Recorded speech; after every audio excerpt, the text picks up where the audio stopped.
आप देख रहे हैं बोलो जवान। इसको आप प्लीज़ फॉलो करें, सब्सक्राइब करें ताकि आपको मज़ीद अपडेट्स मिल सकें। अच्छा मियां साहब, रवा माली साल का बजट भी पेश किया गया और बजट भी एक तरह से अफरा तफरी में ही था, मगर हुकूमत और अपोजिशन की एक अंडरस्टैंडिंग थी कि आप अपना शोर शराबा करें। मिनिमम अराकीन के साथ इसको किया गया, फुल स्ट्रेंथ में कौमी असेंबली का किया, अरकान ने उस तरह से शिरकत भी नहीं की। अ, कैसे देखते हैं, क्योंकि जो ये बजट है वो एक मुश्किल माली हालात में आया है, तो थोड़ा कुछ इसके सीधा सीधा जो नुकात है वो बता दो, फिर इसके ऊपर हम आगे जरा थोड़ी सी बात कर लेंगे। कंसिडरिंग जिस वक्त हालात चल रहे हैं हमारे मुल्क के, कोरोना वायरस से आप इस वक्त लड़ रहे हैं, जिसके ऊपर आपका पहले ही कोई काफी अरब $8 बिलियन तो हम हुकूमत ने उसके लिए किया था, एहसास प्रोग्राम के लिए, जो आपके अंडर प्रिविलेज लोग हैं उनके लिए। फिर उसके साथ साथ बाकी जो आपकी हैं, फिर आपने ये भी देखना है कि आपका दिफाई बजट होना चाहिए, आपका एजुकेशन बजट होना चाहिए, उसमें भी थोड़ा बहुत बढ़ाया। तो मैं आपको जो चीता चीता पॉइंट्स हैं इसके, वो मैं थोड़े से बता देता हूँ। सबसे पहले तो जी कोई नया टैक्स नहीं लगा इस माली साल, क्योंकि कोविड की वजह से, कोरोना की वजह से हालात वैसे ही बहुत बुरे हो चुके हैं लोगों के, कि वो मजीद टैक्स इस वक्त कोई सस्टेन नहीं कर सकता, ना आपके बिजनेसेस ना आपके हेल्थ सेक्टर। तो ये एक अच्छी खुशाइन बात है कि जी टैक्स इस माली साल नहीं लगा। अच्छा, दूसरा है कि जी जिसके ऊपर अगेन काफी बहस छिड़ पड़ी है, लेकिन मेरा ख्याल है कि वो सही डिसीजन है, लेकिन आपका इसके ऊपर डिफरेंट व्यू पॉइंट भी हो सकता है। वो ये है कि जो गवर्नमेंट एम्प्लॉइज हैं उनकी इस दफा ना पेंशन बढ़ाई गई है ना तनख्वाह बढ़ाई गई है, जो कि एक 10% नॉर्मली बढ़ती है हर साल। तो इसके ऊपर आप बताएं कैसे देख रहे हैं आप, क्योंकि वो हुकूमत कहती है कि जी बहुत सारे लोग नौकरियों से निकाले जा चुके हैं, तो ये पैसा हम उनकी रिहेबिलिटेशन में यूज कर सकते हैं, बजाय इसके कि अल्लाह का शुक्र करें कि आप लोगों के पास अभी नौकरी है, गवर्नमेंट एम्प्लॉइज जो हैं। और मैं मानता हूँ महंगाई है, लेकिन आप किस तरह इस पॉइंट को देखते हैं? अच्छा देखिए, वेरी ऑनेस्टली इस मामले पे मैं कोई ऐसी तबसरा नहीं करना चाहता, क्योंकि आपकी हमारी औकात ही नहीं है। औकात ही नहीं थी कि इतने पैसे नहीं थे कि हम दे सकते, क्योंकि जो आईएमएफ से हुकूमत को जो वो आए थे उसमें बड़ा सख्त वो था कि कोई सैलरी इंक्रीमेंट्स नहीं होंगे, बल्कि आप अपनी जो ओवर स्टाफिंग है इसको कम करें। देखें, जो आपका जो जो जो फेडरल बिल है, जो जितना आपका पेंशन का बिल है ना, उतना ही बिल आपका डेवलपमेंट का है। एक बड़ी अमाउंट आपकी जा रही है पेंशन के अंदर, ठीक है। उसमें आपकी सिविल पेंशन भी हैं और आर्मी की पेंशन भी हैं। आप आर्मी पेंशन को भी आपने सिविल बजट के अंदर ही जम कर दिया है। तो इट्स अ बिटर पिल। इसके अंदर बहुत लोगों के जो सिविल सर्विस सर्वेंट्स थे, ऑब्वियसली देखें, जो इसके अंदर जो छोटे ग्रेड्स के लोग हैं, मैं इसमें खास तौर पे वही करता हूँ, ग्रेड 1 से लेकर 14 के जो लोग हैं, उनके लिए तो वाकई में बहुत मामले सख्त है। महंगाई आपकी यही है। एग्जैक्टली। जो ऑफिसर सजेशन है उनके लिए भी ऑब्वियसली क्या वो कहते हैं कि जी हम ऑलरेडी, बिल्कुल बात सही है कि वो कम तनख्वाहों पे काम कर रहे हैं, पर्टिकुलर एक प्रिविलेज होता है ऑफिसर का, गाड़ी सरकार आपके पर्क्स एंड बेनिफिट्स करते करते आप मतलब अपना कर सकते हैं, बट ऑब्वियसली वो उनके लिए भी वो है। मगर जो जिस चीज पे अभी भी है कि अगर अब हम बात करना चाहते हैं तो वो आवाज में शो पे जरूर उठाऊंगा कि जो सरकारी मुलाजिम है कि फिर एक पैरिटी करें। यहाँ पे आप ये देख रहे हैं कि जो आपके सिविल सर्वेंट है, जो इधर फाइनेंस डिवीजन या फेडरल सेक्रेटेरिएट में बैठे हुए, अगर वो 60,000 70,000 पे, तो जो आपके नैब वाले या जो एफआईए वाले हैं जिनको भी कुछ महीना पहले 150% इंक्रीज दिया गया सैलरी पे, वो क्यों है? ये गलत बात है कि आप एक महकमे को खास फेवर किया जाए। नैब में ऐसे कौन से सुरखाब के पल लगे हुए हैं एफआईए में, उनको ये फेवर दिया जाए। फिर अभी एक कलेक्टर साहब उनका देख रहा हूँ कि उन्होंने 8 महीने की तनख्वाह एक कलेक्टर साहब को एक्स्ट्रा दी जा रही है। तो ये जो इरेगुलरिटीज है, ये जो नया पाकिस्तान हाउसिंग स्कीम है, वहां पे भी 150% का अलाउंस चल रहा है। तो इस किस्म की डिस्पैरिटीज को आपको एड्रेस करना होगा। और एक और सजेशन, अगर वो ये आगे पहुंचती है कि जो ग्रेड 1 से लेके 14 तक के हैं उनके लिए अगर ये कुछ बढ़ा दें तो वो उनकी आसानी हो जाएगी, क्योंकि उनकी तनख्वाह वाकई बहुत कम है। और लुकिंग एट द इन्फ्लेशन और जो कोरोना की वजह से इश्यूज आए हैं, महंगाई हमारी बढ़ी है। इवन तो हम कह रहे हैं जी पेट्रोल सस्ता हो गया, चीजें सस्ती नहीं है अभी तक। अगर मार्केट में देखा जाए, वो गवर्नमेंट बेशक कहती रहे, लेकिन अभी उस तरीके से सस्ती नहीं की गई, क्योंकि हर किसी का यही इशू है कि जी कोरोना की वजह से बिजनेस नहीं है, हम सस्ती कर देंगे तो हमारा घर बार बंद हो जाएगा। तो इस चीज को हुकूमत को जरूर देखना चाहिए कि अगर ग्रेड 1 से ग्रेड 14, जिस अभी पिछले अरसे फौज ने यही किया था कि अपने सूबेदार से लेके मेरा ख्याल है लेफ्टिनेंट कर्नल या फुल कर्नल्स तक को कुछ ना कुछ उन्होंने बेनिफिट दिया था, लेकिन अबव दैट रैंक्स को उन्होंने नहीं दिया था, क्योंकि वो फिर भी सस्टेन कर सकते हैं। तो यही चीज अभी हुकूमत को भी करना चाहिए कि जो लोअर ग्रेड्स के हैं एटलीस्ट उनका कुछ करें ताकि उनके लिए थोड़ी आसानी हो। अच्छा देखिए, जिस तरह सैलरीज सिविल मुलाजमीन की भी नहीं बढ़ी है, दूसरा से फौजी मुलाजमीन की भी सैलरीज उस तरह से नहीं बढ़ी है, हालांकि समरी की रिक्वेस्ट वहां से भी थी।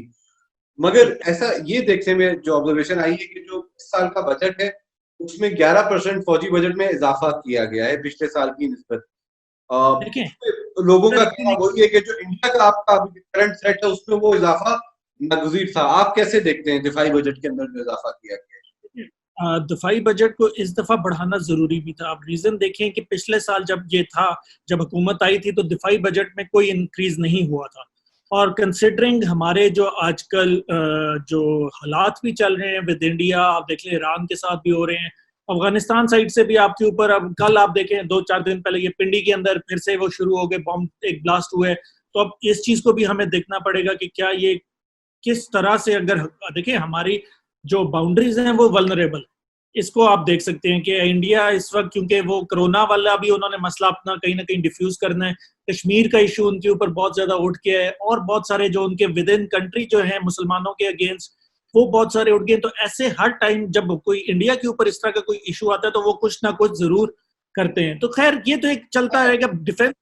दूसरी चीज, हाँ दूसरी चीज ये है कि जी अब लोग हमारे डिफेंस बजट को कंपेयर कर रहे हैं हमारे एजुकेशन के बजट से और फेडरल के एजुकेशन के बजट से। मसला ये, फेडरल का एजुकेशन बजट फेडरल ने दिया है, provincial education is provincial subject, जो अभी प्रोविंसेस आपके जब बजट अपना पेश करेंगे उसके अंदर है। हमारे लोगों को ये भी थोड़ा सा समझने की जरूरत है कि किसने किस चीज का बजट देना है। आप अभी डिफेंस के बजट को आप एजुकेशन के बजट से नहीं कंपेयर कर सकते। बिल्कुल नहीं कर सकते। देखिए मेरे उसमें आप ये भी देखिए कि जो एजुकेशन का जो बजट आया है उसमें आपका फेडरल का बजट है और हायर एजुकेशन का बजट है।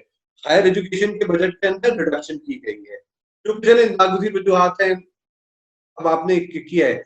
मगर पाकिस्तान की एजुकेशन स्पेंडिंग अभी भी फेडरल लेवल पे भी बहुत लो है और प्रोविंशियल लेवल पे भी वो आपका कभी 2.5% होती है, कभी 2% होती है, वो 4% से ऊपर भी इंक्रीज नहीं करती। और उसके अंदर कोई भी सूबा ऐसा नहीं है कि जो अच्छी कारकर्दगी दिखा रहा हो, कमोबेश सबकी एक बराबर ही होती है। मगर जो जिस चीज की तरफ मैं आपकी तवज्जो चाह रहा था वो जो जीडीपी की ग्रोथ है, अब आप देख लें अभी जो फिगर्स आए हैं उसके तहत अब हमारी मीशत -4 पे आ गई है। इंटरेस्टिंगली चले, वो तो एंटिसिपेटेड था कि कोरोना की वजह से यहाँ पे आएगा, मगर जो चीज सबसे ज्यादा हैरानकुन है वो आपकी 2019 to 20 तक की थी ग्रोथ का जीडीपी। वो भी आपने इस साल के उसमें दोबारा उसको रिविजिट किया, उसको आप 1.9% में ले आए हैं, जिसको पहले पीटीआई की हुकूमत क्लेम कर रही थी 3.3%। ये ऑफिशियल फिगर्स में असद उमर साहब ने भी कोट किया हुआ है, हफीज पाशा साहब भी कर गए। मगर अभी जब आपका इकोनॉमिक सर्वे आई है तो वो 1.9% पे आ गई। This is before corona.